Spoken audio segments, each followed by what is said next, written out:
Boop, boop, boop, boop, boop. Hello, it's me. Hello, it's you. And this is the person who I'll be speaking to. Tweetiti Chantal. Hello, how are you? How do you do? Hello. So I am Bez Bonnie Beth. I'm actually going to write down my full name in there because I'm quite excited to legally be called Bez Bonnie Beth from sometime later this year, maybe even before UK Games Expo. Oh, nice. And Chantal, it's a pleasure to have you on. I wanted to explore motivations. As I was saying, you've done so much demoing over the past decade. We met it through board games, and we've explored Cannes and Spiel and UK Games Expo a little bit together. And That's correct. hello, Oliver. It's lovely Hello. to see you. And so I just want to ask you and everyone out there who demos games, why do you demo games? Okay. Is it all about connections? Yeah, I think it's about socializing. I got into board games. Well, I always played mainly video games before that, but I always loved board games, but never had enough people to play it with. And when I was on, there was a time in my life where I was quite depressed, and the only thing that was keeping me going was to interact with other people, so I didn't have to think about my own problems. And so okay, play video games is nice, but it's online, it's with other people, but seeing people physically was probably had more of an impact on me. And so I decided to I joined a club in France where they play board games all the time, and there was a section that was set up to demo board games. And I decided to try, and I really loved it. And it was a way for me to concentrate on something. Something also keep your mind busy, and also a way to better communicate with people. So you learn a lot of skills that way. There's definitely and a lot of friends. There's definitely an opportunity to make connections, and I think it's definitely doing some sort of organized thing, whether that's organized demoing, organized play, and I don't mean organized play in terms of tournaments, but something with structure to it makes socializing so much easier. And I think we are similar in that way, that it's nice to sometimes be aware rather than having this massive expanse. And a quick hello to Rob, it's lovely to see you. And Oliver says, I love seeing the smiling faces when people learn a new game or just have fun playing games. And Rob says, game demonstrators are heroes. That's a lovely thing. Do you feel like a hero? Do you feel like you have truly imparted some sense of joy? I mean, for me, it is about facilitating fun. I think that's the reason why I go to conventions, because at this point, it's not okay. Yogi is profitable for me. Other things, not really. But there's an absolute delight when people see, oh my gosh, I enjoyed this game, and then I watch someone else demoing it, and I'm like, oh my gosh, you're enjoying it. There's a sense of pride that people are enjoying it. But obviously, I have a different relationship because it's my own stuff. So, true. Do you feel like you're truly facilitating fun? Oh yeah, absolutely.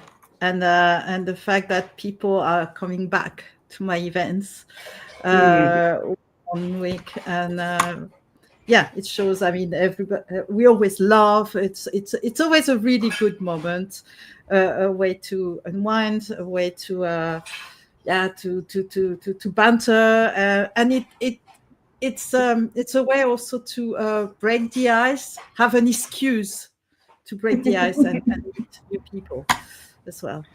Yeah, I love that. So it's great. You mentioned people coming back to your events, and I guess that, so you run 2 events at The Hague, and one of them is still in person, one of them also online? That's correct, yes.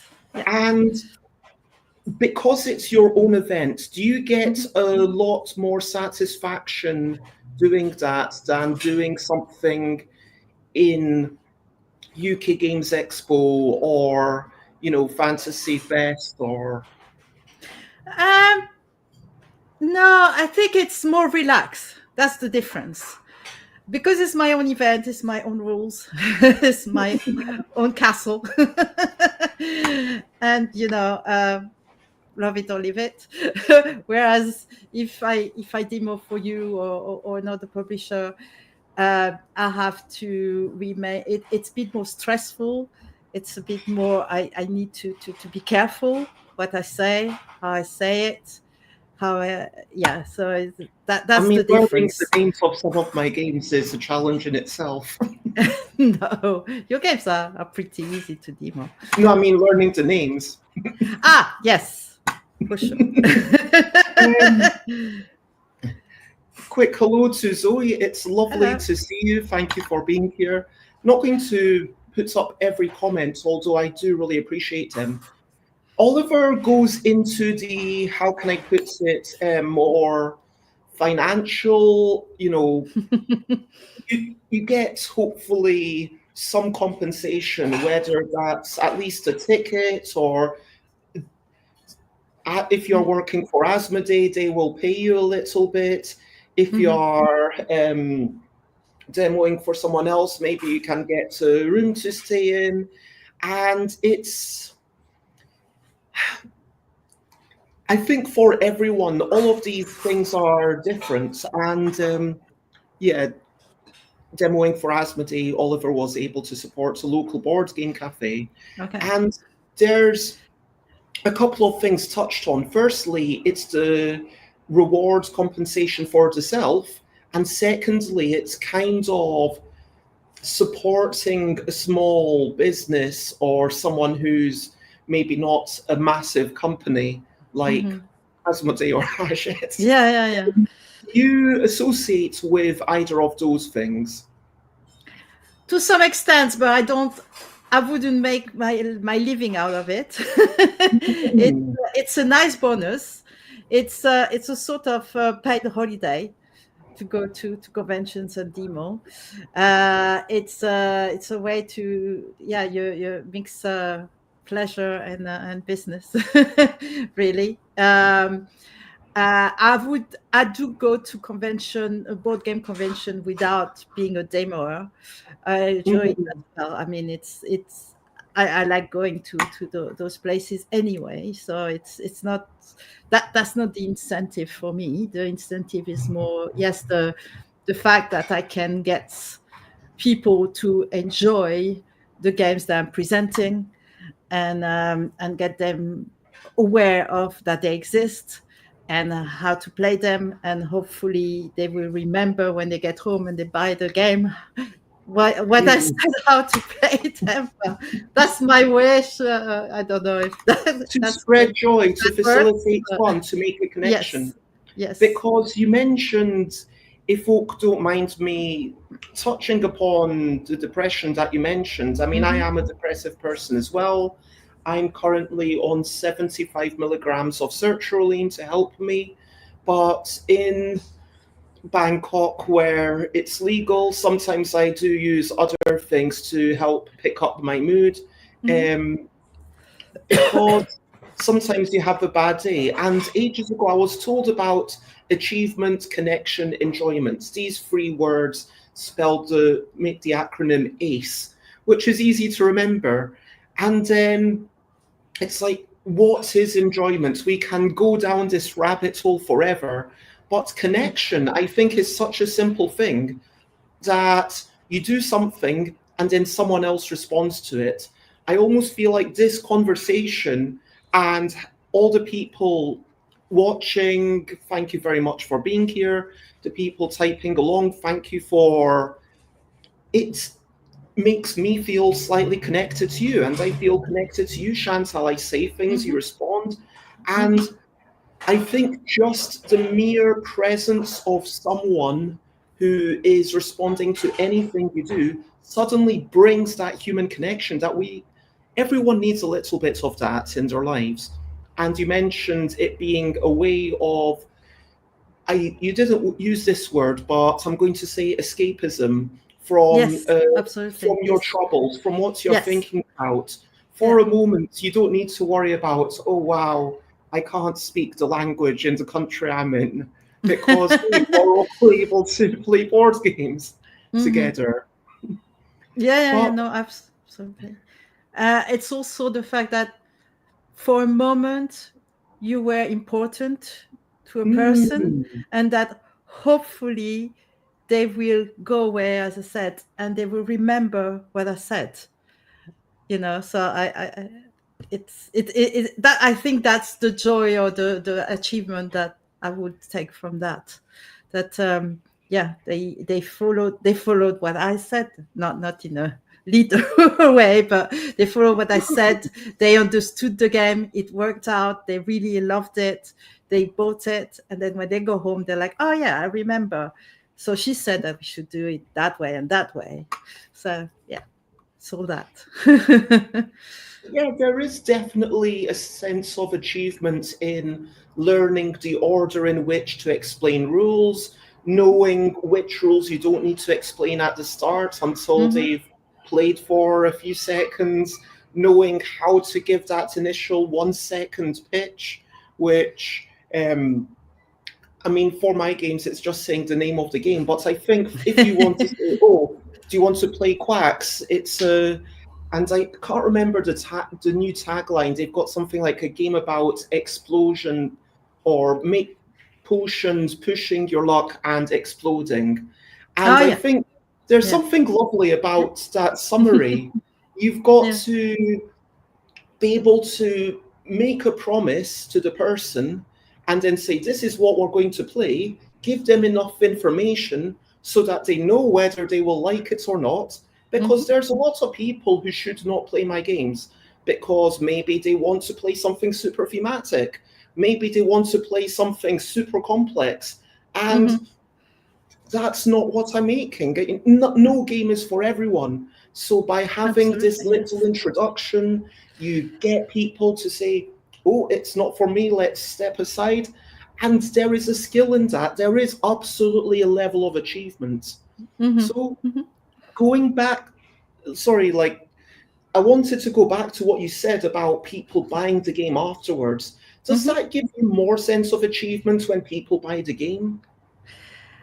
I would say so, but that's because I, in a previous life as a job that I was doing, I was a salesperson. So I think that's how I get triggered. Yeah, not that I want to do this ever again, but yes, it got ingrained in me that the achievement. And obviously when you are a salesperson, you have a basic salary and then you get a bonus based on what you sold. So that's the sort of mindset I have. Whether it's good or bad, I don't know. Yeah, I can see two sides of the coin. I mean, obviously, as a designer publisher, I love it when I get money, and I want people to give me more money for my games so that I can maybe come back and do more stuff. But I do worry sometimes that the metrics of success being sales, being anything based on numbers, to me, it is really about those personal interactions, like the laughter of someone or someone's eyes lighting up when they get a compliment in a game about drawing creatures, complimenting the creatures and complimenting the compliments, or someone who really gets into the gusto and you can see them being competitive with their slapping or their grabbing or they make some amazing loud noises. For me, it's seeing people who, for want of a better phrase, lose themselves in the game. Because I do think that games are almost like temporary worlds in which to escape. And that's again back to the same thing, yes. Escapism. Mm-hmm. Do you think there is an issue? Do you think there's a dark side to this escapism when it comes to demoing? Do you think there's a dark side to the wanting everyone to enjoy the same things you enjoy? Do you think there's a dark side to being too attached and almost categorizing yourself by your tastes rather than your actions and your personality? No, I mean, when you demo a game that is not one that you chose for someone else, I mean, it's you need to give love to any of those games, whether you like them or not. You know, but it's going to be easier if you love the game yourself, right? Of course, yes. There are games that I prefer even than others, but that's for sure. But dark side, that's going a bit too far. I think I wouldn't use that word at all. There are inconvenience, there are some problems associated to it, but I would never talk of a dark side. No. I guess in my mind, I was thinking about consumerism and how, I don't know, rampant, but that's a separate topic probably. Yeah. I mean, clearly, demoing games, it's an intrinsic joy. What you've told me is you're going to the convention anyway. You don't do the demoing as a way to get the reward, although I hope you enjoyed the chocolates at UK Games Expo. I'm finding it, especially from Vietnam. No one else is getting this Vietnamese Looking forward to that. Hopefully it will survive the trip. I have it stored in someone else's house, which is cooler than mine, because the temperature is going up to about 37 now. Oh, wow. But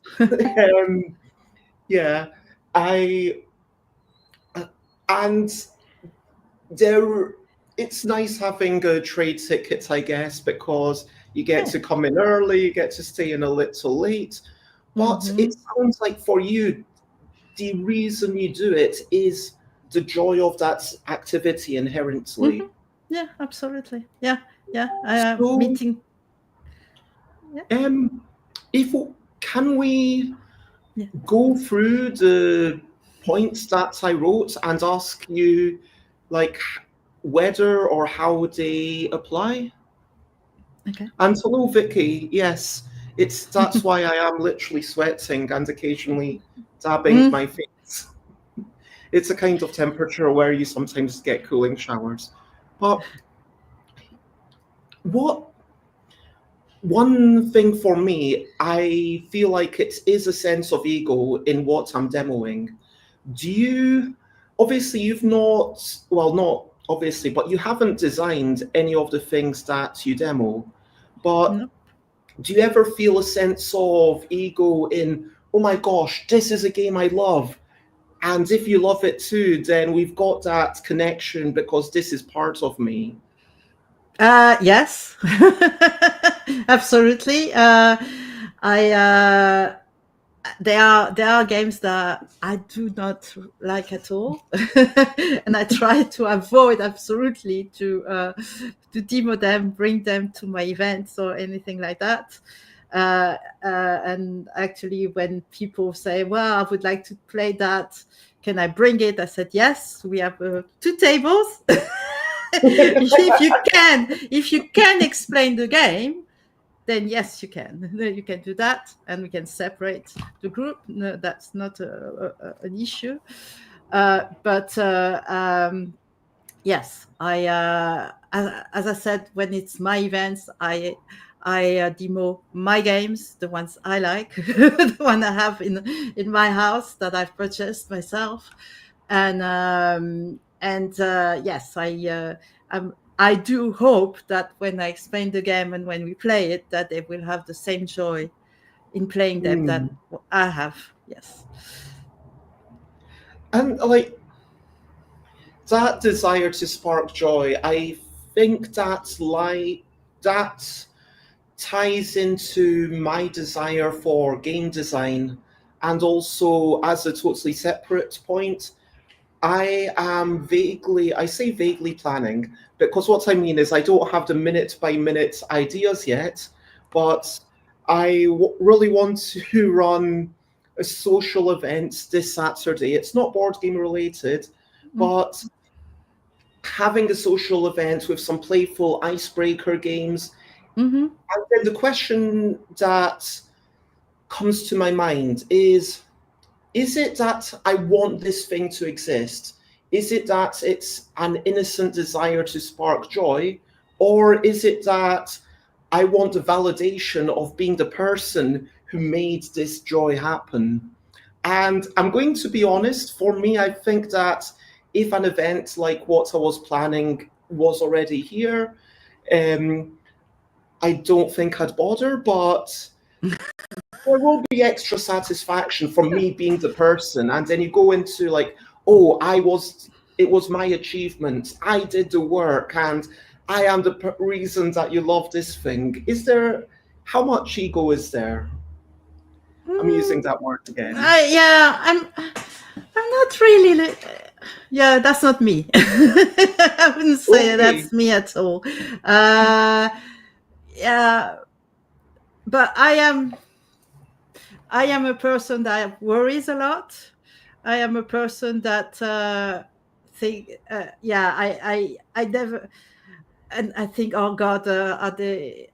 I don't go like in that mindset at all. I'm more like I'm scared that people won't like it or won't come back, or they won't understand how the game, how I explain it. But I know I'm just grateful that they like it, that they enjoy it, and that they come back. But that's I don't have more. Do you do any sort of, how can I put it, like pre-screening, like checking that this person is a good match for this game? Because traditionally, in my stands, I've always had, and I don't know if it'll happen this year, but I've previously had someone just bringing people in, checking if they like the game. But I always hope that it will be a match, and that's such a difficult thing to do, that first step. So when it's your own group and you're bringing, I don't know, insert random game here, I don't think you're a fan of Agricola necessarily. I'm actually looking at Project Hill, which I just bought recently. But whatever game you want to demo, how do you make sure that it's a good fit? Because as you say, there is a concern that they just won't enjoy the thing. Okay, so I do not bring only one game. I bring all different kinds of games. And I present the games at the beginning. And I say, this is the games that I have today. This is this type of game. This is for that many players. This is how long it takes. This is the kind of mechanic it is about. This is the theme. Which one do you think would be more would more appeal to you? And so I do a sort of pre-presentation So I give a choice. And I know now I know some of the people. So I'm like, okay, I think this is not for you, or this is more for you. But there's always new people that come to my event. So I always bring different games every time I try. I have enough games that I can do that. So I repeat once in a while, but this is how I do it. Yeah. Yeah, I think that presenting people with a choice is really awesome, because having that sense of buy-in, it's like if you're giving a lecture, that's boring. But if someone asks a question and then you respond to it, that's more exciting, which is actually why I always say, wait, oh, that is correctly spelt. It's just I had some fluff on my screen. Yeah, when people ask questions that are obviously relevant to what we're talking about, or give their own viewpoints, that is an absolute delight.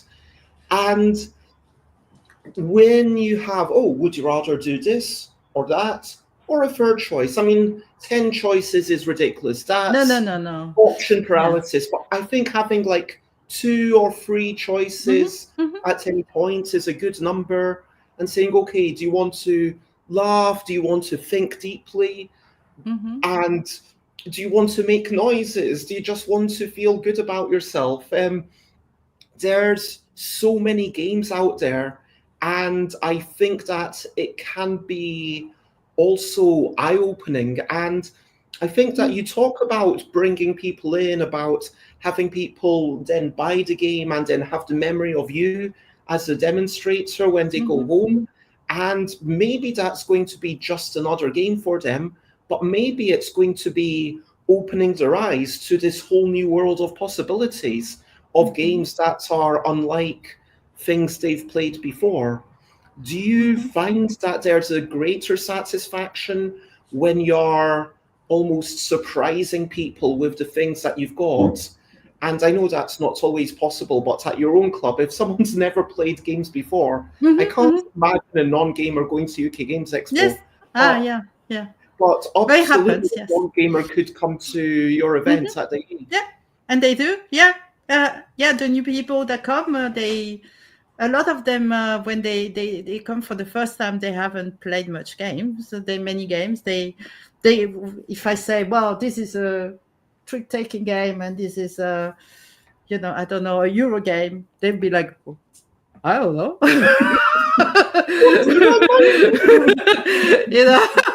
Like I don't know. I'm just going to try, and I'm like, okay, but would you like to something easy, something more social, or something more? You want to get into it very easily, or you like complicated things. You like to do some kind of be a detective, or I don't know. Yes. Yeah, but for some people don't have enough stimulation going on in their lives, and they want to think deeply.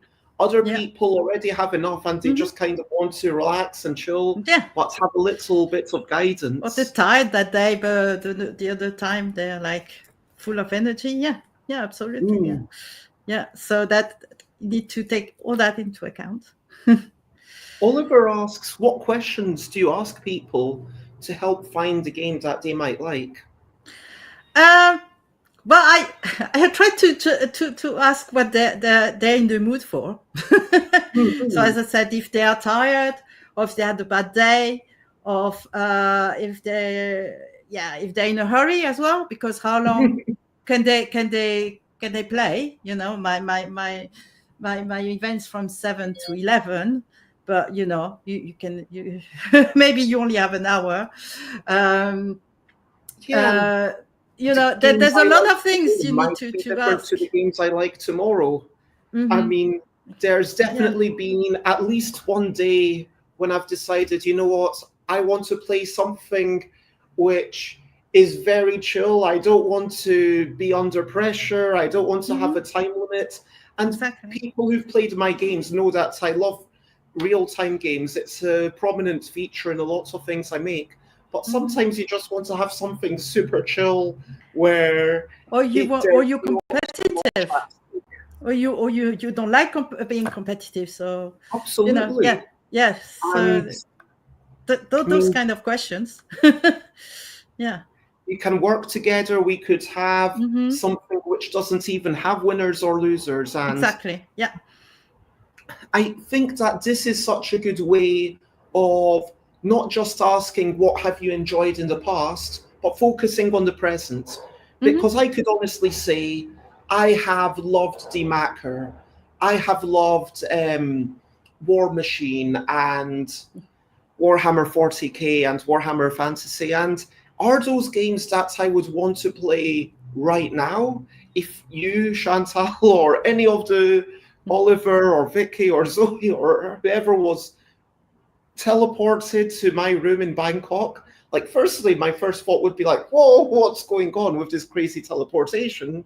But assuming like we got over that and you gave me some warning, then I would be up for a game. But it's kind of late. I don't want to play DMACR or Warhammer. And so asking me what I've enjoyed in the past is almost completely irrelevant. It's just about what do I want right now? What do where is our common ground? Because hopefully if this is your desire and this is my desire, there's a little bit of connection in there, whether that's a game or something else. And maybe that's the beauty of demoing games. It's kind of like finding the common ground, because it's like, hey, this is something that I enjoy. I think you will enjoy it. I think the other people at the table will enjoy it. And then it's the shared experience. Yeah. No, you were about to reply to that, so please do. The way I structure my event also is I start with, yes, we have 2 tables, and so you have a sort of a choice as well. But I start with everybody, and also because people come late and some come early. But I do a very simple game, like chill, that we all play together. And it's a game that can be stopped at any time. So sort of schedule or 16, that kind of games. And so we do a round or 2 or 3, depending how long people take to come. But so everybody knows each other, and everybody has an idea as well what they enjoy or what they can. Yeah, what sort of games they would prefer to play. So if this simple game is too simple, then maybe you want to play a Euro game. But if this is your right up your street, well, we could do something else in the same area, something chill, something. Yeah. So going back to newcomers, but it's an icebreaker. I mean, I imagine newcomers very much appreciate that icebreaker. And when those newcomers come, do you find it more challenging because they don't have necessarily this language with which to explain what they like, and you've got to almost offer them more options? Well, if they really don't know, but they will say things like, "Look, I have no idea. I didn't know there were so many type of games. I don't know what I enjoy." I said, "Well, okay, well, we'll do simple, and we'll just increase the complexity and see how we can go from there." There's always people that are happy to do that in my group, and others that go like, "Okay, I've done the easy bit. I said my name. I know your name, but I'm going to the next table." But yeah, I guess what I'm saying is that, like, I personally find it almost more rewarding, I would say, if I can truly surprise someone and truly open their eyes to, oh my gosh, this exists, and then they play something and they're like, oh my gosh. Whereas to someone else, it's like, oh, this is a little bit like Double, isn't it? And it's like, yes, it is. And they might enjoy the game, but it's not as big an impact for them. And I think when I'm able to create a bigger impact for someone else, that joy and that sense of surprise is reflected within my own heart. And I am kind of happy for them that they've gotten this greater joy, which I think can only really come when there's the surprise of a newcomer to board games, if you know what I mean. No, absolutely. It's I mean, they don't know what I'm going to present next. I hope this is something that I think they would like. They have no idea what it is, but yeah, it more or less works. So I think we already talked about connecting with other humans with clearer social expectations, because sometimes it is a little bit overwhelming to just be like, okay, let's meet in a bar and talk. And I think Yes. conversations can be good, but sometimes the topic of what to talk about can lead to problems. Sometimes someone can dominate it. And I think I don't know if you consider yourself neurodivergent in many ways, but as an ADHD autistic person myself, I definitely appreciate the clarity that being in a role, okay, I'm demoing games to you. Okay, we are playing this game together, and these are the rules. I have explained them to you, and now I'm guiding you through this. And so there's a joy in kind of being in control. Does that make sense? Yeah. Okay. Yeah. No, You don't feel that at all? No. Okay, I would be No. curious to know if anyone else feels that joy of kind of being in control, like the master of ceremonies, or hey, you know what's coming up. And then the last 2 points that I wrote, acquisition of social skills and teaching skills. Do you resonate with them as reasons to demo games? Are they reasons that you continue to do it? Well, it taught me a lot. It taught me to be confident in front of strangers. It taught me to be able to talk in a manner that everybody will understand you. It also, if you are shy, I'm not shy. I'm not really shy, but as I said, I'm stressed. I'm worried always that I'm not doing things correctly.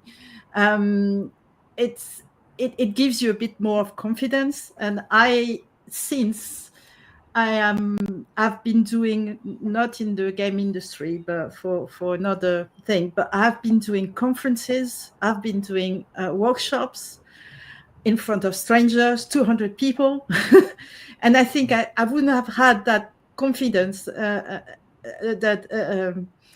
in me to have done it if I hadn't started being a game demoer. So it's yeah. And when you talk about those workshops and conferences, that's not just within the board game world, that's in other life. And I definitely feel like, having made games and observed people playtesting them and then trying to teach my games, and then seeing how complicated some parts of the game can be to some people, for me, that teaches me a lot about being clear with my own communication. But I don't know if I would ever consider it a reason that I would continue doing it. I kind of consider it a side benefit. Oh, yeah. But when I started, I didn't think I could do it. I was terrified. Wow. Absolutely terrified. It was like, I remember I also do some RPGs. In the same club I was doing RPG. I'd never been a DM before, and I was like, oh my god, am I gonna do this? They were like, yeah, you try. I mean, you demo games already. I mean, it's not that more difficult. But so it's yeah. There is something magical about just doing the thing and then realizing, wow, I can do the thing. I think that's an advantage of volunteering, and I don't just mean volunteering for a company at a convention. I mean like volunteering to teach English to hypothetically, anything, or to prepare food, or volunteering for, you know, whatever you're doing to help your community. It's a sense of confidence of I am able to contribute. It makes us feel more meaningful to have contributed to people out with ourselves, I believe. Exactly. That's what I get out of it. Yes, absolutely. That is the main thing about contributing to other people's lives. Yes. I mean, that feels like a lovely overall sentiment. I just want to acknowledge Oliver, who said, not sure it's about control for me when I was talking about having the control of being the demoer. But it is nice to have a shared framework and rule sets. And before we say goodbye, this thing about sharing joy, doing something for other people, is that the same joy? I don't know if you enjoy having people in your house, hosting a dinner party or hosting other sorts of parties. Is it, because I feel like there's a lot of crossover in the sense of confidence, in the sense of being valuable to others. Would you agree that that's a similar kind of yeah, but yeah. Oh, you're breaking up. But I would say, it's definitely the same thing. As you said, it's the same thing as also when you're teaching children or adults. When do a workshop, it's about sharing knowledge, about it's making a difference, about whether it's bringing joy or whatever. Yes, absolutely. It's the same kind of skills that is needed, and the same, for sure. Well, it feels like addressing the central question. It is really about connections. It is really about, please tell me if my words are taking your views out of context, but I feel it's about being of service to others. It's about being useful, having that, yes, I did something, being validated. And it's not that the validation is through the games we enjoy being enjoyed by the other person. It's not like the ego is tied up into what we're demoing, but the ego is tied up into the facilitation of good times. Yes. Oliver, thank you for being here, and that's us. But before we skedaddle, is there anything else that you would like to say on the topic? No, I don't know if you think you're a bit scared about starting being a demoer. Take it slowly, try it with your friends, see how it goes. Do it in an environment where you feel safe. So with people with people that won't judge you, but that will give you some feedback, and take it from there. I think that's a beautiful encouragement to everyone, that if it concerns you, sometimes it's nice to step out of your comfort zone a little bit, and in a very safe way. And I do think most people, if you're trying to give them a good time, are going to be forgiving. I mean, if I run, so my event's on Saturday, which I won't get into the details of, but I asked someone, oh, can I advertise this on your line group? And they were like, yeah, sure, just make, and then is it free? And yes, it is free, because I think as soon as it's a paid event, as soon as it's a totally different vibe, because people could come along and be like, oh, this cost me $350, and I didn't feel like I got my money's worth.